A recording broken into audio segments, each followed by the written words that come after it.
Just as we chose a distinguished member of the Actors Studio to be our 200th guest, and he graciously agreed, we called upon another great studio luminary to be our 100th guest several years ago.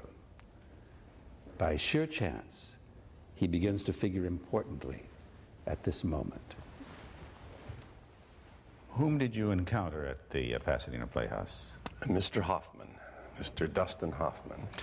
Is it true that the two of you shared the distinction of being considered the two least likely to succeed? Huh?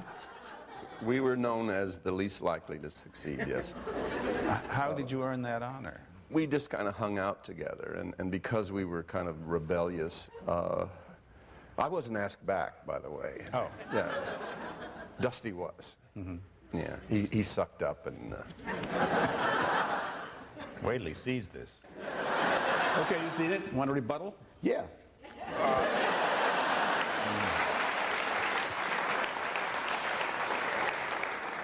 He's lying. Not about me, about himself, because it wasn't that he wasn't asked back. He was kicked out after 3 months. They said he had no talent whatsoever.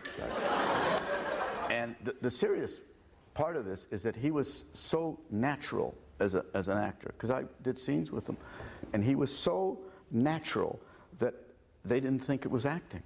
This was just the beginning of Stanislavski, an actor prepares everything. So they didn't know what he was about. He was that good. What made you decide to go to New York? Well, it's only 2 years, the Playhouse, and what do I do afterwards? And Джийн was there, and he told me I could stay with him.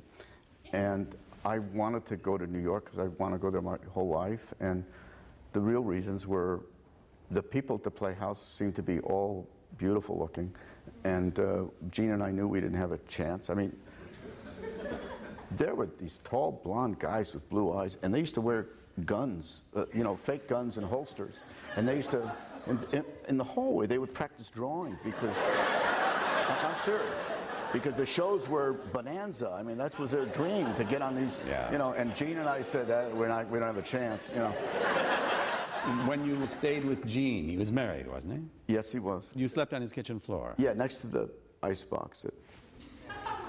Had a heart attack every night.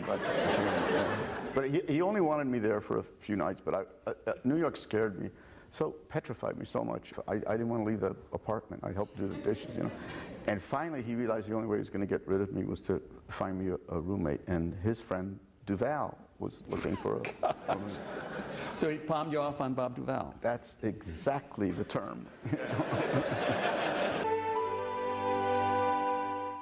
Джийн Hekman, when he was with us, spoke of your career at Macy's demonstrating and selling toys. Джийн would visit me, you know, and he'd come up and he'd put his kid, who was Christopher, who was kind of passive in those days, and he was like 16 months, and I secretly didn't like him because he would never recognize me. He would, you know.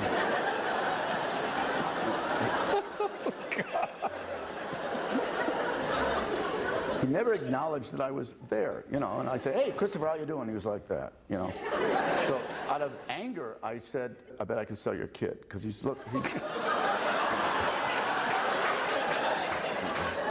was about the size of the dolls across the, you know. So I had a belief, you know, system going for me, and he bet me, and I started with got the mic with the speaker, you know, I say, you know, I said the same price, I think, is my memory. $16.95, he walks, he talks, you know, and I mean, he really resisted me, because you could lift his arm up and it would just go like that, you know. And I was selling, and this is an absolutely true story. Finally, a woman said, you know, "How much is he?" And I say, $16.95. She says, "Okay, I'll take him." And I started to go like that. She says, "No, I want a fresh one."